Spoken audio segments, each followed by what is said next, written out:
It is so cold. It's getting to heart of winter now. So, excuse me, I'm in my gown. I'm going to try not to block the microphone because it's just too cold to not be in my gown. But I wanted to ask you, this is for the woman. What if you never went on another diet again, ever? I'm going to let that sink in. Now, some women have gotten to this place. I have seen that now that I'm starting to explore this idea. Of course, books pop up. When you're ready, the right materials pop up, books, podcasts, whatever. But what if, just what if you dropped dieting completely?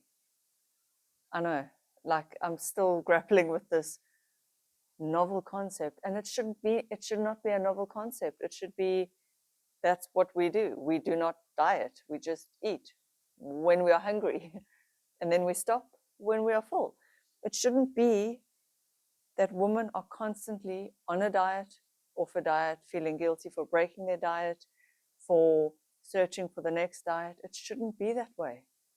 It really shouldn't be that way. It should just be we eat, move on, next. Yeah. So I'm sort of coming to this idea. I guess what sparked it was Janine Roth and then Susie Orbach's book and me quitting the gym. And for me, the gym goes hand in hand with clean eating, healthy dieting, getting in enough protein, tracking your macros, blah, blah, blah, blah, all the ways you must eat to build muscle and all that, which is fine. I'm not saying there's anything wrong with that, but what I'm saying is that it can take up so much mental space and energy. And women in general are always self critical. So they're always trying to, most women, not all, lose weight, get in shape, be thinner. And we never ever stop and question why. In the grand scheme of things, why? I know because we want to be thin, but why do we want to be thin? Yes, it's because it's the cultural ideal. And then we think, well, men will love us more, or we'll find acceptance in our tribe, or we'll be safe from criticism, rejection, hurt. We mistakenly believe we'll be treated better, get more opportunities. But if you look at women in the world, women of all shapes and sizes, all ages, are doing just fine. The reality is that unless you're a supermodel, you really don't need to be skinny. Yes, you believe when you are young and dating that if you are thinner, you will have more opportunity to date more men.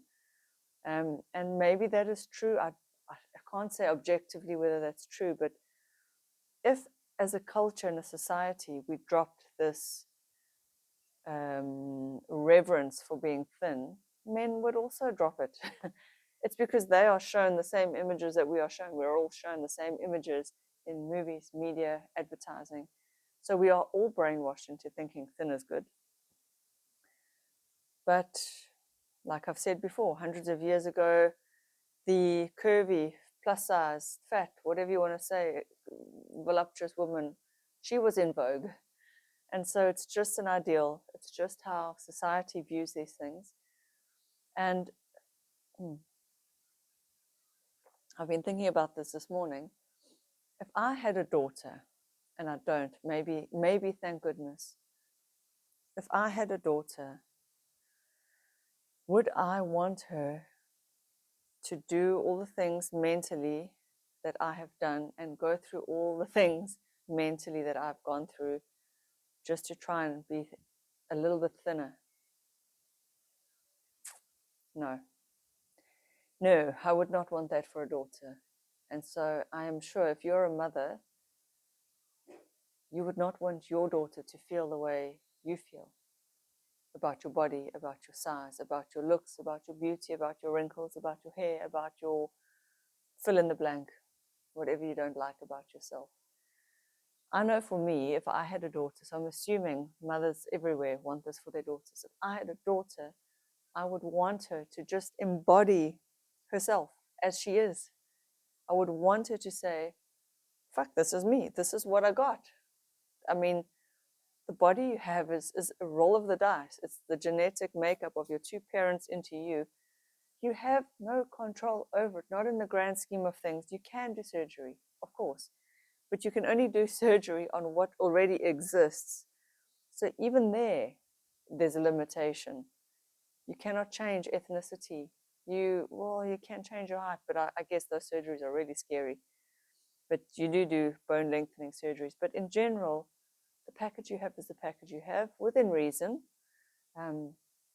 Yes, I got a nose job, best thing I ever did. I'm not against surgery, of course I'm not. But what if you just freed up all that mental energy chasing thinness, chasing the perfect diet, chasing anti-wrinkle this, anti-aging that? And I'm talking to myself here, as always. What if we just dropped all that nonsense for the most part? And really, what it's about, it's not whether you do a thing or don't do a thing, whether you do a treatment or you go on a diet. It's the mental anguish that goes along with it that I am trying to drop. So I'm really trying to slowly peel away all these layers of unnecessary mental anguish. The energy that I've spent on all this. Wow. So again, I'm not against makeup. I'm not against getting your hair done. I love it. I love going and having my roots done. I'm not ready to go gray right now, and that's just what it is. But when I'm ready, I will. But there's no mental anguish for me around my hair other than when it was damaged. But I don't sit in like anguish over it. So whatever it is that we are doing, can we just do it and move on and just free our mental energy? And I keep thinking, can you imagine how much power, creativity, and love and joy and expansiveness would be unleashed if every single woman on the planet just said, fuck it, I love myself. She just accepted herself. She could do the things or not do the things, wear the makeup, wear the high heels, whatever she wanted to do, dance, gym, run, blah, blah. It doesn't matter. It's not about the doing. It's about what the dialogue, the narrative, the internal dialogue is for you. And for me, so much of it was, I mean, I would get, yes, and I do, I get intense joy out of physical movement. But when I spoil it, when it becomes, yeah, but what if I just did it and I lost a bit of weight? Or if I run extra, I can eat more. This is this control, I'm trying to control everything. And we all know when you try and control everything and you can't, it just drains your energy. So I leave you with that thought. It's for me, it's like, could I never diet again? Yes, I could. There is literally no one policing this. There is literally no one policing this. I think the idea of somebody policing it has been lodged in my mind because of fitness competitions when I had a coach. And then there was someone policing it because you have to check in. But I don't have to do that anymore. I have chosen not to compete anymore. And there's no one policing it. I do not need to be judged on my body. And if a man judges me, so what? Then he's not the man for me. It's freedom. And I don't know why I didn't even think of this last year or the year before. When was it? Was it 2 years ago? I was still thinking of competing. And so I know why I haven't freed myself. Because I always thought, what if I just do one last comp? What if I just do one last competition? And competitions are fun. I enjoyed the ones that I did until I didn't. But now I need to just let myself out of that cage that I have created. I know. I put myself in that cage. I chose to get up on stage. I chose to do it. And for a while, it served me well. It was something to work towards. It was a goal. It gave me a sense of accomplishment. And so I'm not saying anything, there's nothing inherently bad with anything. It's what it does to your mental state and how you feel about yourself. And that is how you need to judge it. At least that's what I'm coming to. So, what do you need to drop, let go of, free yourself from? What is holding you back from just expressing your true self and just being free. I ask you those questions. I will leave you with those thoughts. I encourage you to journal if it's something that you enjoy doing. Yeah, so that's where I'm at, ladies. And I love you all. I will see you in the next video. And you know for a fact that this concept is going on my main channel. In fact, I've got the video waiting. We just don't have internet access. So I don't even know how I'm going to upload this, but I will try. All right, hopefully they'll fix our fiber soon. Love you all. See you in the next one. Bye.